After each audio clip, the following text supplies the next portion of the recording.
মধ্যপ্রাচ্যের সংকটে দেশের জ্বালানি আমদানি নিয়ে অনিশ্চয়তা। চট্টগ্রাম বন্দরে ফিরেছে গ্যাস ও তেলবাহী ৮ জাহাজ। আজ আন্তর্জাতিক নারী দিবস। শৈশবের আঁকা আকৃতির শখ থেকে নারী উদ্যোক্তা, নারীদের অনুপ্রেরণার উদাহরণ ফারজানা ইসলাম মৌরি। ঝিনাইদহে মধ্যরাতে বাসে আগুন, প্রতিবাদে মহাসড়ক অবরোধ। শরীয়তপুরের এক্সপ্রেসওয়েতে চাঁদাবাজির ভিডিও ভাইরাল, যুবক আটক। ইরান যুদ্ধের মধ্যে ইউক্রেনে রাশিয়ার তীব্র হামলা, নিহত ১০। তেহরানের তেলের ডিপোতে ভয়াবহ বিস্ফোরণ। এবং টি-20 বিশ্বকাপের ফাইনালে মুখোমুখি হচ্ছে ভারত ও নিউজিল্যান্ড। পূর্বের রেকর্ড হার আতঙ্কে সূর্যকুমার যাদবের দল।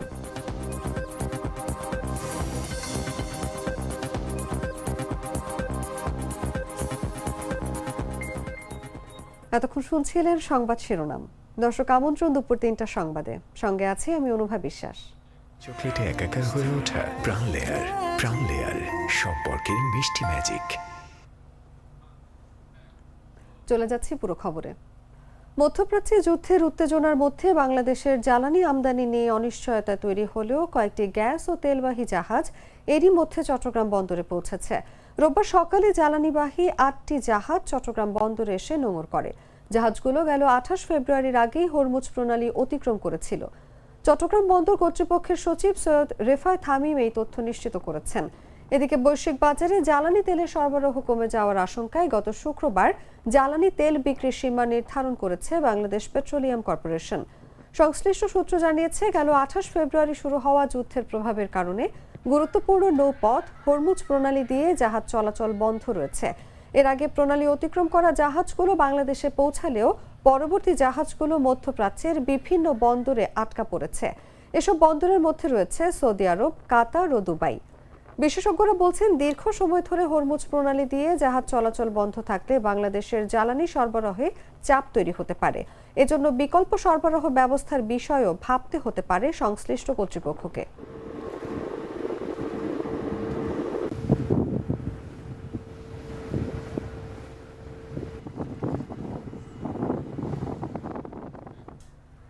আজ আন্তর্জাতিক নারী দিবস।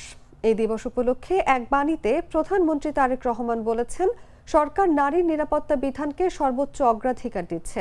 বলেন, সাইবার বুলিং এবং অনলাইনে নারীর বিরুদ্ধে হয়রানি বন্ধে কঠোর অবস্থান নেওয়া হয়েছে। শনিবার দেয়া এই বাণীতে প্রধানমন্ত্রী বলেন, ৮ মার্চ আন্তর্জাতিক নারী দিবস উপলক্ষে আমি বিশ্বের সব নারীকে আন্তরিক শুভেচ্ছা ও অভিনন্দন জানাচ্ছি। একটি রাষ্ট্রের উন্নয়ন তখনই টেকসই হয় যখন নারীর অধিকার, শিক্ষা, স্বাস্থ্য, নিরাপত্তা ও অংশগ্রহণ নিশ্চিত হয়। এই প্রেক্ষাপটে আন্তর্জাতিক নারী দিবসের এবারের প্রতিপাদ্য, আজকের পদক্ষেপ আগামী ন্যায় বিচার সুরক্ষিত হোক নারী ও কন্যার অধিকার, অত্যন্ত তাৎপর্যপূর্ণ হয়েছে বলে আমি মনে করি। তিনি বলেন, আমাদের লক্ষ্য হলো নির্বাচনী প্রতিশ্রুতির বাস্তবায়নের অংশ হিসেবে স্নাতকোত্তর পর্যন্ত বিনামূল্যে শিক্ষা চালু করা, উচ্চশিক্ষায় নারীর অংশগ্রহণ বৃদ্ধি, মেয়েদের জন্য free school uniform, digital learning সুবিধা এবং আধুনিক শিক্ষা ব্যবস্থা সম্প্রসারণ করা। বাণীতে প্রধানমন্ত্রী আরও বলেন, একই ধারাবাহিকতায় বর্তমান সরকার নারীর অর্থনৈতিক ক্ষমতায়নে ফ্যামিলি কার্ড চালু করেছে। সরকার শিক্ষা, অর্থনীতি, স্বাস্থ্য, রাজনীতি সহ সর্বস্তরে নারীর সক্রিয় এবং কার্যকর অংশগ্রহণ নিশ্চিতে অঙ্গীকারবদ্ধ।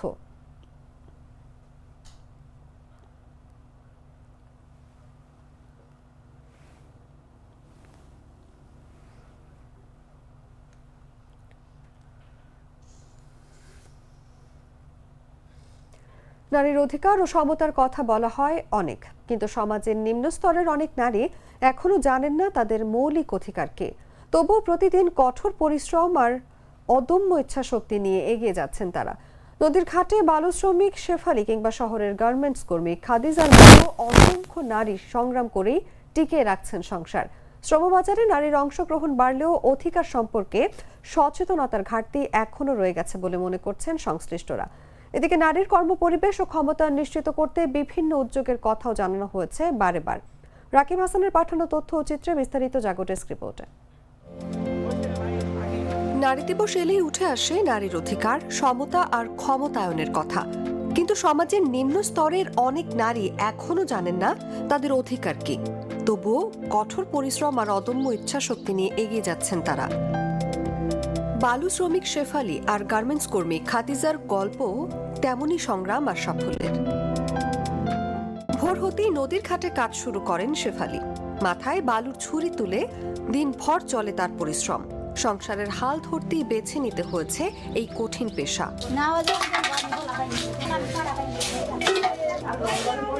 শুধু শেফালি নন, শহরের গার্মেন্টস কারখানাগুলোতেও হাজার হাজার নারী শ্রমিক কাজ করছেন প্রতিদিন। তাদেরই একজন খাদিজা। খাদিজারা জানেন না নারী দিবস কি আর কি বা তাদের অধিকার। দিন রাত পরিশ্রম করে পরিবারের মুখে হাসি ফোটানোই তার প্রধান লক্ষ্য। নারীর স্বাধীনতার জন্য নারী দিবস দেওয়া হয়েছে। নারীদের অধিকার, নারীর ভালো থাকা, মন্দ থাকা, ভালো সুবিধা পায়, সুযোগ সুবিধা যেরকম করে এরকম। মাশাআল্লাহ অনেক ভালোই। হ্যাঁ, এগুলো তো করবে। অসুস্থ থাকলে ছুটি দিয়ে, বেতন দিয়ে দেয়। পোশাক খাত সহ শ্রমবাজারে নারীর অংশগ্রহণ বাড়লেও অধিকার সম্পর্কে সচেতনতার ঘাটতি রয়েছে বলছেন সংশ্লিষ্টরা। গার্মেন্টস সেক্টরে নারীর গুরুত্বপূর্ণ ভূমিকা ও নারীর কর্ম পরিবেশ নিশ্চিত করতে কাজ করছে বলে জানায় গার্মেন্টস মালিকরা। নারীর উপস্থিতি এখানে বলা যায় 90%। আমরা শুধু নারীদের নিয়ে কাজ করছি ব্যাপারটা এরকম না, আমাদের 90% কর্মী হচ্ছেন নারী। আমাদের আসলে কোনো কিছু চিন্তা করতে হলে নারীদেরকে নিয়েই করতে হয়। আমাদের দেশের প্রেক্ষাপটে বাংলাদেশের রপ্তানি আয়ের 80%ই আসে হলো গার্মেন্টস সেক্টর থেকে। গার্মেন্টস সেক্টরে নারীদের অংশগ্রহণ প্রায় 60 থেকে 70%ই নারী। আর এই নারী ক্ষমতায়নে বেসরকারি খাতের ভিতরে গার্মেন্টস সেক্টরটাই একমাত্র সেক্টর যেখানে নারীদেরকে সবচেয়ে বেশি অগ্রাধিকার দিয়েছে। সংগ্রাম আর সীমাবদ্ধতার মধ্যেও থেমে নেই শেফালি আর খাদিজারা। তাদের পরিশ্রমই এগিয়ে যাচ্ছে পরিবার, এগিয়ে যাচ্ছে অর্থনীতি। তাই নারীর ক্ষমতায়ন আর সমতার কথা শুধু মুখে নয়, এর বাস্তবায়নেও মনোযোগ দিতে কাজ করবে সরকার, প্রত্যাশা সকল নারীর। নিউজ ডেস্ক, জাগো নিউজ। শৈশবের আঁকাকৃতির প্রতি ভালোবাসা থেকেই শুরু। আজ তা পরিণত হয়েছে দেশের স্বীকৃত হস্তশিল্প প্রতিষ্ঠান ক্রাফটি মিশনে। মাত্র 5 বছরের কঠোর পরিশ্রম, রাত দিনের অধ্যাবসায়ের মধ্য দিয়ে ফারজানা ইসলাম মৌরি নিজের ছোট্ট উদ্যোগকে নিয়ে এসেছে নতুন উচ্চতায়, যেখানে বর্তমানে কাজ করছেন প্রায় 22 জন শিল্পী এবং তৈরি হচ্ছে দেশি বিদেশি প্রদর্শনী ও অনলাইন বাজারে সাড়া ফেলা নানান হস্তশিল্প পণ্য। হয়ে উঠেছেন নারীদের অনুপ্রেরণার উদাহরণ। নাজমুল হোসেনের পাঠানো তথ্যচিত্রে বিস্তারিত জাগো ডেস্ক রিপোর্টে। শৈশব থেকেই আঁকা আকৃতির সঙ্গে ঘনিষ্ঠ ফারজানা ইসলাম মৌরির ভালোবাসা আজ পরিণত হয়েছে সফল উদ্যোক্তা হিসেবে। মাত্র 5 বছর আগে নিজের হাতের কাজ দিয়ে শুরু করা ক্রাফটি মিশন এখন দেশের অন্যতম স্বীকৃত হস্তশিল্প প্রতিষ্ঠান। পড়াশোনা শেষ হওয়ার পরও তিনি পরিবারের পরামর্শ উপেক্ষা করে রাত দিন এক করে বসেছিলেন হস্তশিল্পে। ডাইনিং টেবিল তার কারখানা, রুম তার গোডাউন। শুরু করেছিলেন গুনা দিয়ে পেঁচিয়ে বানানো ল্যাম্প দিয়ে, যা প্রথম দিনই বিক্রি হয়ে যায়। এরপরও রাত দিন পরিশ্রম, কম ইনকাম এবং অসুস্থতার মধ্য দিয়ে তৈরি করেছেন নিজের পথ। 20 সাল থেকে আমার ঘরের ডাইনিং টেবিল থেকে শুরু আমার এই ব্যবসাটা। এবং এই ব্যবসাটা যেহেতু হাতের কাজের, আঁকা আঁকি আছে, আমি বাচ্চাকাল থেকেই আঁকাআঁকি করতে পছন্দ করতাম। ছোটখাটো কার্ড বানাতাম মানুষকে বার্থডেতে, ঈদে গিফট করার জন্য, কারণ আমার কাছে মূলত হাতের কাজের জিনিসটাতে একটু বেশি আলাদা আবেগ থাকে। 2022 সালের পর ক্রাফটি মিশনে যুক্ত হন আরো কয়েকজন শিল্পী। এখন প্রতিষ্ঠানটিতে প্রায় 22 জন কর্মী এবং 3টি ভিন্ন কারখানা। পুরান ঢাকার অপ্রাতিষ্ঠানিক শিল্পীদের নিয়ে নতুন ধরনের পণ্য তৈরি শুরু হয়। রিক্সা আর্ট, বাস, ট্রাক ও উইক্স ফ্যানের মিনিয়েচার। দেশি বিদেশি প্রদর্শনী এবং অনলাইন বিক্রির মাধ্যমে প্রতিষ্ঠানটি প্রতি মাসে 22 থেকে 24 লাখ টাকার অর্ডার পাচ্ছে। কিছু কোম্পানির সাথে কাজ করছি, তাদেরকে হোয়াইট লেবেলিং করে দিচ্ছি আমি আসলে। এছাড়াও দেশের বাইরে কিছু আমার পুরনো ক্লায়েন্টরা যারা হচ্ছে ওখানে দেশের বাইরে তাদের শপ আছে কিংবা তারা ওখানে সাপ্লাই দিয়ে থাকে। মৌরি বলেন, যারা হস্তশিল্পে আছেন তাদেরও সঙ্গে নিয়ে উন্নতির শিখরে ওঠাই তার লক্ষ্য। ভবিষ্যতে তার লক্ষ্য ক্রাফটি মিশনকে একটি বাংলাদেশি বড় ব্র্যান্ড হিসেবে প্রতিষ্ঠিত করা। তাদেরকে আমি বলবো আমার আর্টিস্ট এবং আমার এক একজন অ্যাসেট। তারা, আমি তাদেরকে হারাতে চাই না তারা বাংলাদেশ থেকে মিশে যাক, অন্য প্রফেশনকে নিয়ে। শৈশবের সৃজনশীল ভালোবাসা ও নিরলস পরিশ্রমকে কেন্দ্র করে ফারজানা ইসলাম মৌরির গল্প সত্যি অনুপ্রেরণার উদাহরণ। নিউজ ডেস্ক, জাগো নিউজ।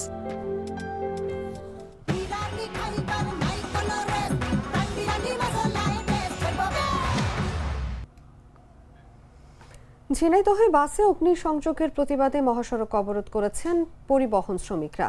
রোববার শহরের কেন্দ্রীয় বাস টার্মিনাল এলাকায় ঝিনাইদহ ঢাকা, ঝিনাইদহ খুলনা ও ঝিনাইদহ রাজশাহী মহাসড়ক অবরোধ করা হয়। 5 ঘণ্টাব্যাপী চলা অবরোধে ভোগান্তিতে পড়েন যাত্রী সাধারণ। পরে বেলা 11:30টার দিকে অবরোধ প্রত্যাহার করেন শ্রমিকরা। পুলিশ ও পরিবহন শ্রমিকরা জানান, শনিবার রাতে বাস টার্মিনাল এলাকার তাজ ফিলিং স্টেশনে জ্বালানি তেল নিতে গিয়ে পাম্প কর্মীদের হামলায় এক যুবক নিহত হন। ওই ঘটনার জেরে তাৎক্ষণিক প্রতিক্রিয়ায় উত্তেজিত জনতা তাজ ফিলিং স্টেশনের মালিকের অপর একটি ফুয়েল পাম্পে ভাঙচুর করে। এছাড়া রাত 3:30টার দিকে ঝিনাইদহ কেন্দ্রীয় বাস টার্মিনালে দাঁড়িয়ে থাকা 3টি বাসে অগ্নিসংযোগ করে দুর্বৃত্তরা। আগুনে ক্ষতিগ্রস্ত বাসের মালিক জাহাঙ্গীর হোসেন। তিনি তাজ ফিলিং স্টেশনের মালিক সৃজনী এনজিও সংস্থার প্রতিষ্ঠাতা ও জেলা আওয়ামী লীগের সদস্য হারুনুর রশিদের ভাই। এদিকে বাসে অগ্নিসংযোগের প্রতিবাদে রোববার সকাল থেকে মহাসড়ক অবরোধ করেন পরিবহন শ্রমিকরা। এতে কেন্দ্রীয় বাস টার্মিনাল এলাকার সব মহাসড়কে ঢাকা, রাজশাহী, রংপুর, খুলনা, যশোর, বরিশাল, ফরিদপুরগামী অসংখ্য যানবাহন আটকা পড়ে। ভোগান্তিতে পড়েন সাধারণ যাত্রীরা।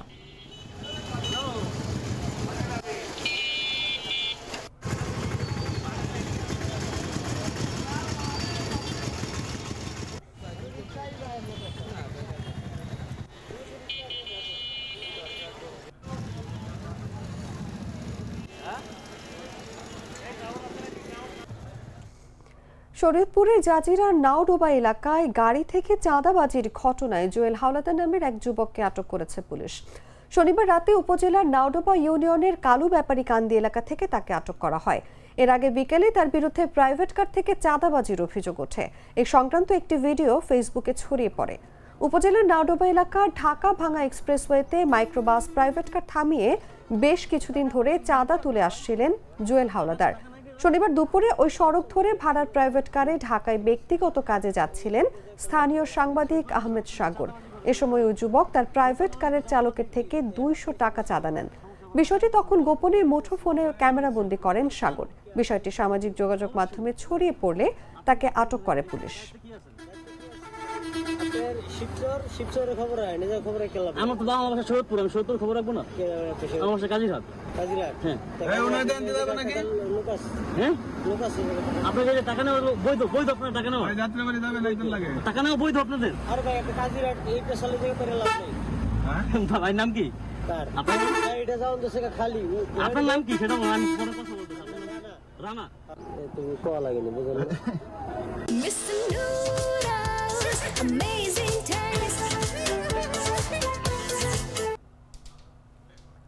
জানাবো আন্তর্জাতিক সংবাদ।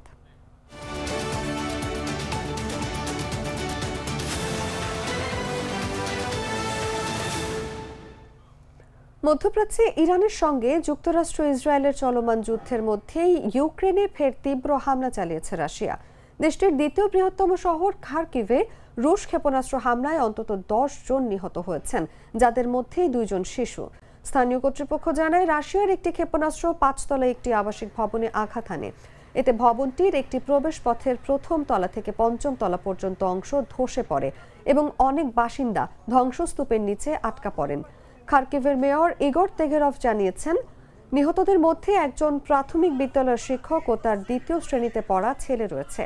এছাড়া 13 বছর বয়সী এক কিশোরী এবং তার মাও নিহত হয়েছেন। হামলায় অন্তত 16 জন আহত হয়েছেন।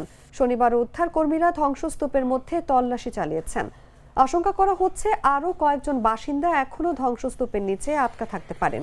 খার্কিভ আঞ্চলিক প্রসিকিউটর দপ্তর জানিয়েছে, প্রাথমিক তদন্তে ধারণা করা হচ্ছে রাশিয়া এই হামলায় ইসরায়েলিয়ে 13 ক্রুজ ক্ষেপণাস্ত্র ব্যবহার করেছে। ঘটনাটি যুদ্ধাপরাধ হিসেবে তদন্ত শুরু হয়েছে।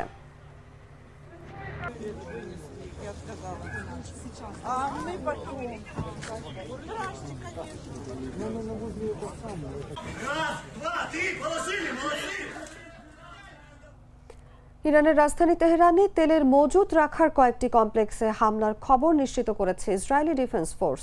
ভয়াবহ বিস্ফোরণের পর তেহরানের আকাশে ব্যাপক কালো ধোঁয়ার কুণ্ডলী দেখা গেছে। আইডিএফ বলছে, এটি জ্বালানি সংরক্ষণ ট্যাঙ্কগুলোর উপর চালানো একটি উল্লেখযোগ্য হামলা। তাদের দাবি, ইরানের শাসক গোষ্ঠী এসব জ্বালানি ট্যাঙ্ক সরাসরি ও নিয়মিতভাবে সামরিক অবকাঠামো পরিচালনার কাজে ব্যবহার করে। অপরদিকে লেবাননের স্বাস্থ্য মন্ত্রণালয় জানিয়েছে বৈরুতের একটি হোটেলে ইসরায়েলি হামলায় 4 জন নিহত এবং আরও অন্তত 10 জন আহত হয়েছে। বার্তা সংস্থা রয়টার্স জানিয়েছে হোটেলে বিমান হামলায় এসব হতাহতের ঘটনা ঘটেছে। সেখানে দক্ষিণ লেবানন এবং বৈরুতের যুদ্ধের কারণে বাস্তুচ্যুত হয়ে আসা লোকজন আশ্রয় নিয়েছিলেন। যদিও এরপর আবারও হামলা হতে পারে এমন আশঙ্কায় কিছু মানুষকে ভবনটি ছেড়ে বেরিয়ে যেতে দেখা গেছে।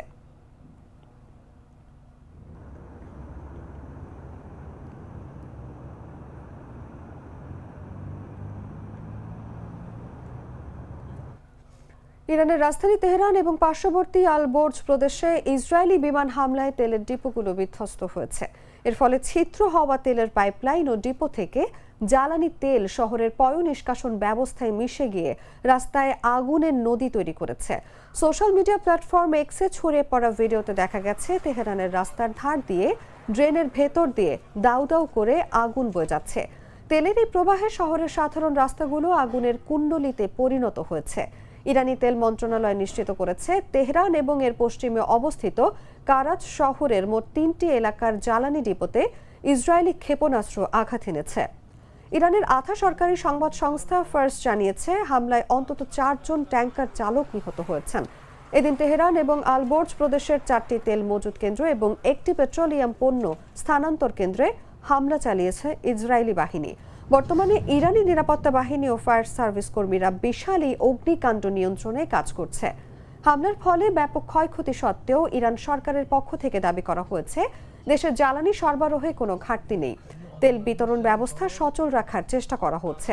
ক্ষতিগ্রস্ত এলাকাগুলোতে জরুরি অবস্থা জারি করা হয়েছে।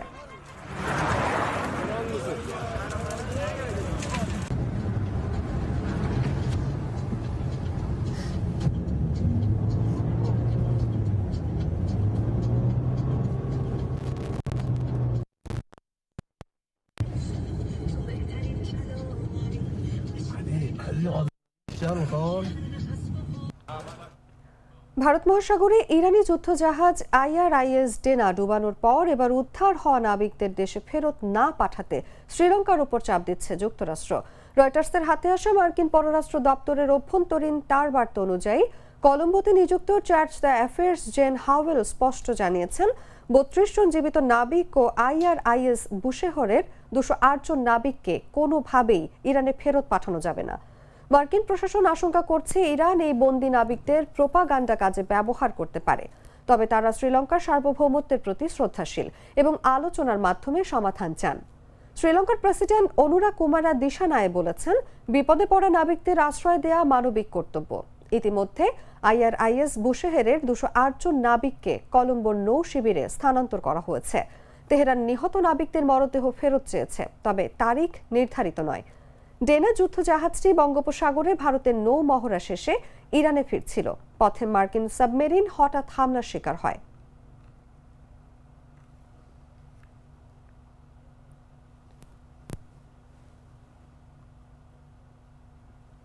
সংবাদ শেষ করব খেলার খবর জানিয়ে।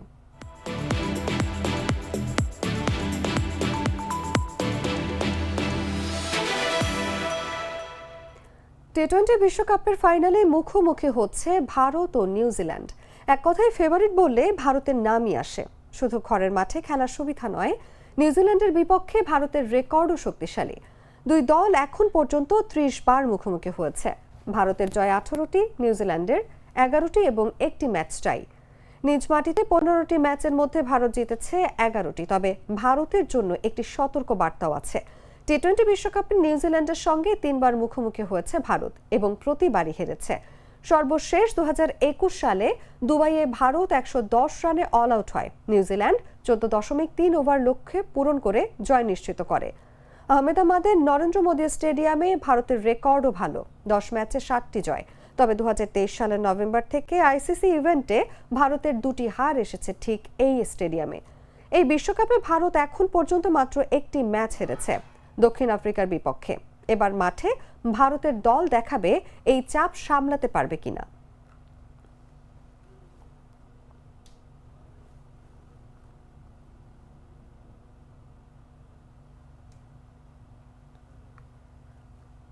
সংবাদ শেষ করার আগে শিরোনামগুলো জানিয়ে দিচ্ছি আরো একবার।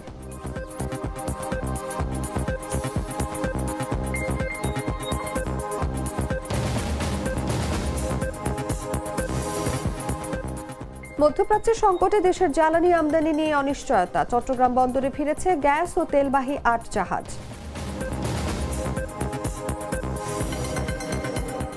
আজ আন্তর্জাতিক নারী দিবস। শৈশবের আঁকা আকৃতির শখ থেকে নারী উদ্যোক্তা, নারীদের অনুপ্রেরণার উদাহরণ ফারজানা ইসলাম মৌরি। ঝিনাইদহে মধ্যরাতে বাসে আগুন, প্রতিবাদে মহাসড়ক অবরোধ। শরীয়তপুরের এক্সপ্রেসওয়েতে চাঁদাবাজির ভিডিও ভাইরাল, যুবক আটক। ইরান যুদ্ধের মধ্যে ইউক্রেনে রাশিয়ার তীব্র হামলা, নিহত 10। তেহরানে তেলের ডিপোতে ভয়াবহ বিস্ফোরণ। এবং টি-20 বিশ্বকাপের ফাইনালে মুখোমুখি হচ্ছে ভারত ও নিউজিল্যান্ড। পূর্বের রেকর্ড হার আতঙ্কে সূর্যকুমার যাদবের দল।